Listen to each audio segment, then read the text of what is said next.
Hello everyone, this is Kuldeep Kartaliwal and you are watching my channel Kuldeep's Biology। आज हम पढ़ेंगे life process chapter. Already पढ़ रखा है लेकिन इसको हम रिवाइज करेंगे फॉर एग्जाम्स।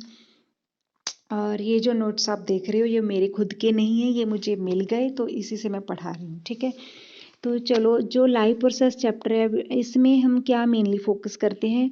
4 प्रोसेसेस हैं जो लाइफ के लिए बहुत इंपॉर्टेंट हैं। फर्स्ट है nutrition, second respiration, then transportation and excretion. देखो इसको आप ध्यान से समझो। सबसे पहले हम जो खाना खाते हैं न्यूट्रिशन हो गया, ठीक है। फिर उसको खाने का ब्रेक डाउन होता है in the presence of oxygen, CO2 release होता है, वो रेस्पिरेशन वाला पार्ट हो गया। फिर इन चीज़ों को ट्रांसपोर्ट किया जाता है, ठीक है, थ्रू ब्लड। जैसे रेस्पिरेशन के दौरान जो ग्लूकोज बना तो उसको ट्रांसपोर्ट किया जाएगा। ट्रांसपोर्टेशन के बाद जब ब्लड में भी चीज़ें चलेगी तो ब्लड को फाइनली फिल्टर किया जाता है, वेस्ट मटेरियल रिमूव किए जाते हैं। उस प्रोसेस को कहते हैं हम एक्सक्रीशन। तो न्यूट्रिशन के जो मेनली पार्ट्स हैं उसमें हम पढ़ेंगे ऑटोट्रॉफिक, हिट्रोट्रॉफिक। ऑटो मीन्स अपने आप, जो प्लांट फूड अपना बनाते हैं, ग्रीन प्लांट्स, उनको हम कहते हैं ऑटोट्रॉफ्स। हिट्रोट्रॉफ्स क्या होते हैं, जो किसी और पे डिपेंड करते हैं। और हिट्रो का मीनिंग होता है डिफरेंट टाइप ऑफ न्यूट्रिशन। इसकी फर्दर टाइप हम नीचे पढ़ेंगे। ऑटोट्रॉफ में क्या क्या चीज़ें आपने ध्यान में रखनी है। जो ऑटोट्रॉफ्स होंगे वो मेनली ग्रीन प्लांट्स होते हैं और वो फोटोसिंथेसिस करते हैं। उनका रॉ मटेरियल फोटोसिंथेसिस के लिए क्या होता है, CO2 and water, H2O।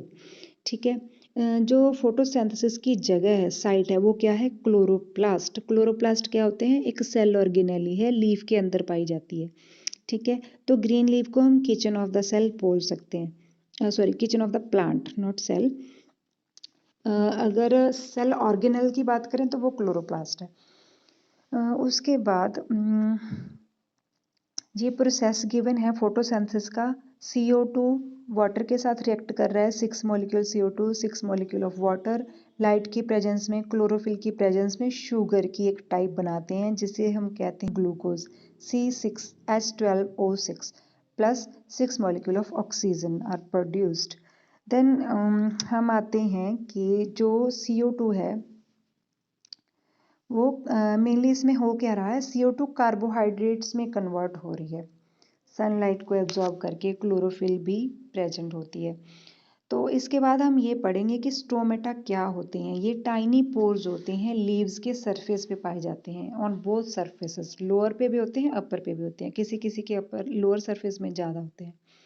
Function क्या होता है इन टाइनी पोर्स का, फंक्शन होता है गैसेस को एक्सचेंज करना, मीन्स अदला बदली करना। और losses large amount of water, means अगर पानी ज़्यादा होता है प्लांट में, या फिर रूट ने और एब्जॉर्ब करना है, क्योंकि न्यूट्रिएंट भी तो एब्जॉर्ब करने हैं ना, तो पानी बार बार एब्जॉर्ब करना पड़ता है, तो जो एक्स्ट्रा वाटर होता है वो लॉस हो जाता है थ्रू स्टोमेटा। अब हम पढ़ेंगे हेट्रोट्रॉफिक न्यूट्रिशन के टाइप्स। ये 3 टाइप का होता है, जो मैंने कहा था डिफरेंट, जिसका मीनिंग होता है डिफरेंट न्यूट्रिशन। 3 टाइप आती हैं इसमें, होलोजोइक, सैप्रोफिटिक एंड पैरासिटिक। अब जो होलोजोइक है, होलो का मीनिंग होता है सारे का सारा, होलो। ठीक है, इसमें क्या है कि जो सॉलिड फूड को ले लिया जाएगा माउथ के अंदर और बाद में ब्रेक डाउन किया जाएगा। जैसे कि अमीबा एंड अदर एनिमल्स यही काम करते हैं कि खाना जो भी होता है उसको पहले माउथ में हम ले जाते हैं, बाद में डाइजेस्ट करते हैं। Amoeba and animals, higher animals like us, तो होलोजोइक में आएंगे। सेप्रोफिटिक में क्या होता है कि जो बाहर डेड डिकेइंग ऑर्गेनिक मैटर है, ठीक है, वो पहले ही गल सड़ रहा है, उससे फंगस अपना फूड लेती है। ठीक है, तो ये है सेप्रोफिटिक। पैरासिटिक क्या होता है, जब किसी लिविंग ऑर्गेनिज्म पे, किसी होस्ट के ऊपर रह के, ऊपर या बॉडी के अंदर भी हो सकता है, ठीक है, तो होस्ट के बॉडी के अंदर या बाहर रह के जब फूड लिया जाता है, इवन होस्ट भी लिविंग ही होता है, तो उसे हम कहते हैं पैरासाइटिक टाइप ऑफ न्यूट्रिशन। इसमें आएगा कस्क्यूटा, टिक्स भी आ जाएंगे इसमें। एंड इस ये जो पैरासाइट होते हैं ये 2 तरीके के हो सकते हैं, endo parasite and ecto parasite. Endo का मतलब होता है बॉडी के अंदर रहने वाले, जैसे कि कुछ वॉर्म्स होते हैं हमारी बॉडी के अंदर, टेप वॉर्म वगैरह।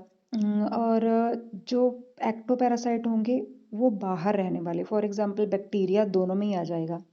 बैक्टीरिया बॉडी के अंदर भी होते हैं, बॉडी के बाहर भी होते हैं। नेक्स्ट है न्यूट्रिशन इन एनिमल्स। जब हम एनिमल्स में पढ़ेंगे मेनली अमीबा के अंदर इसका क्वेश्चन मोस्टली आता होता है कि हाउ अमीबा टेक्स न्यूट्रिशन। ये न्यूट्रिशन लेने के लिए एक्चुअली अमीबा का कोई माउथ तो होता नहीं है, तो जैसे ही फूड पार्टिकल इसके आसपास दिख मीन्स वो सेंस करता है फूड पार्टिकल को, तो वो सीडोपोडिया डेवलप कर लेता है, ऐसे फेट लाइक ऑर्गन बना लेता है। जो अमीबा होता है वो फीट लाइक ऑर्गन बना के उन जिनको कि हम सीडोपोडिया कहते हैं उसी से फूड को इनगल्फ कर लेता है, एक फूड वैक्यूल बना के उसे अंदर ले जाता है और बाद में वो उसी की बॉडी का पार्ट बन चुका होता है। ठीक है, वैसे ही जो वेस्ट मटेरियल होता है इसी वे से बॉडी से निकाल दिया जाता है। अब अगर हम इसमें देखें तो कौन कौन से प्रोसेसेस आएंगे। इंजेशन मीन्स बॉडी के अंदर ले गए, मतलब जैसे माउथ के अंदर हम ले जाते हैं खाना। फिर डाइजेशन, उसको पचाया जाता है। डाइजेशन करने के बाद मतलब ब्रेक कर दिया उसको छोटे छोटे पार्ट्स में। एब्जॉर्प्शन में एब्जॉर्ब कर लिया, ठीक है। और फाइनली असिमिलेशन, फिर उसी फूड का असिमिलेशन हो जाता है, जिन जिन ऑर्गन्स में चाहिए था वहाँ वहाँ पहुँचा दिया जाता है।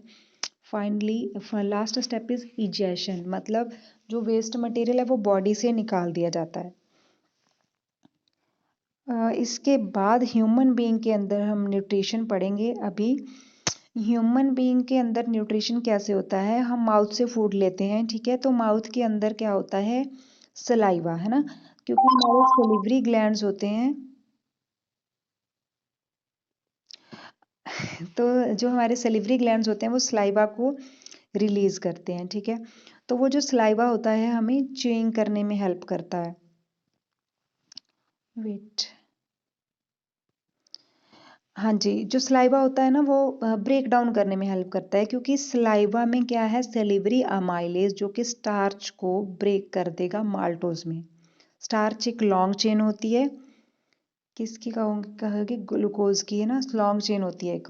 उसको छोटे छोटे दो दो पार्ट में, अगर मैं लंबी मोतियों की माला को पीसेज में कट कर दूं, दो दो मोतियों के, ठीक है, दो दो बीड्स के, तो वैसे ही सलिवरी अमाइलेज नाम के एंजाइम का काम होता है। नेक्स्ट है oesophagus takes food from mouth. जैसे हम माउथ से फूड लेते हैं ना, वो ओसोफेगस में पहुंचता है बाय पेरिस्टाल्टिक मूवमेंट्स। ये पेरिस्टाल्टिक मूवमेंट क्या होती हैं, contraction and expansion of elementary कनाल। और उसके बाद जो फूड है स्टमक में पहुंच जाता है। स्टमक में आपको पता है कि वहाँ पे HCl भी होता है, म्यूकस होता है ना।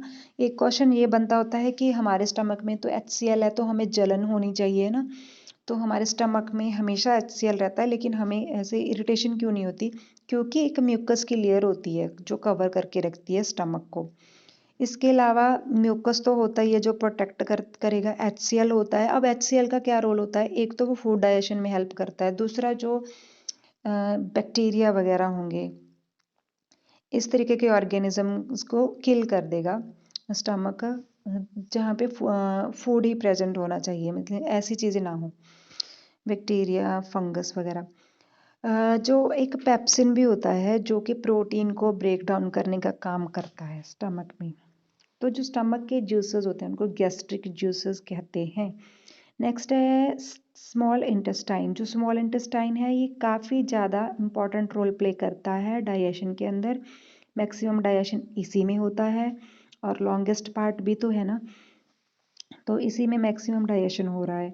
इसमें कार्बोहाइड्रेट का डाइजेशन भी हो रहा है, फैट का भी हो रहा है, प्रोटीन्स का भी हो रहा है। हालांकि कार्बोहाइड्रेट का जो डाइजेशन था वो माउथ में ही स्टार्ट हो जाता है। ये क्वेश्चन भी बन सकता है कि कहाँ पे स्टार्ट होता है, क्योंकि माउथ में क्या होता है, सेलिवरी अमाइलेज, जो कि स्टार्च को माल्टोज में कन्वर्ट करता है। अब और जो स्टार्च है वो एक टाइप की कार्बोहाइड्रेट ही तो है, तो इसीलिए जो डाइजेशन है कार्बोहाइड्रेट का माउथ से स्टार्ट हो जाता है, लेकिन कंप्लीट होता है स्मॉल इंटेस्टाइन में। फैट्स, हाँ जी, जो स्मॉल इंटेस्टाइन है इसमें इंटेस्टाइनल एंजाइम्स क्या काम करेंगे, कार्बोहाइड्रेट को ग्लूकोज में तोड़ देंगे, फैट्स को फैटी एसिड एंड ग्लिसरॉल में तोड़ देंगे, और जो प्रोटीन है क्योंकि वो अमाइनो एसिड से बनती है, जब हम प्रोटीन को तोड़ देंगे उसके छोटे छोटे टुकड़ों में तो अमाइनो एसिड बन जाएंगे। उसके बाद हम पढ़ेंगे पैंक्रियाटिक जूस, जो कि पैंक्रियाज सिक्रेट करता है। पैंक्रियाज सिक्रेट करेगा पैंक्रियाटिक जूस। उसमें दो तरीके के एंजाइम मेनली हम पढ़ते हैं, trypsin and lipase. Trypsin protein को फर्दर छोटे पार्ट्स मीन्स पेप्टोन में डिवाइड करेगा, एंड जो लाइपेज है, नाम से पता चलता है लाइपेज तोड़ेगा लिपिड्स को। ठीक है, लाइपेज तोड़ेगा लिपिड्स को। अब आपको होगा कि यहाँ तो फैट लिखा है, फैट भी तो लिपिड्स ही होते हैं। ठीक है, इमल्सिफाइड फैट्स मीन्स जो लाइपेज है ना, उसने क्या किया, जो फैट्स को घोल दिया, इमल्सिफाई कर दिया और छोटे छोटे पार्ट्स में तोड़ भी दिया फैटी एसिड एंड ग्लिसरॉल में। नेक्स्ट जो लार्ज फैट ग्लोब्यूल होते हैं, उनको तोड़ने का काम बाइल जूस भी करता है। इमल्सिफिकेशन का काम बाइल जूस करता है। अभी बाइल जूस कहाँ से आया, जो हमारा लीवर होता है ना, उसका जो सिक्रीशन होता है वो बाइल जूस होता है, और वो गॉल ब्लैडर में स्टोर होता है। तो वही बाइल जूस की यहाँ पे हम बात कर रहे हैं कि जो लार्ज ग्लोब्यूल्स होते हैं उनको स्मॉल फैट ग्लोब्यूल्स में तोड़ रहा है। अब वो लार्ज इंटेस्टाइन क्या करेगी फिर, इतनी बड़ी तो होती है ना।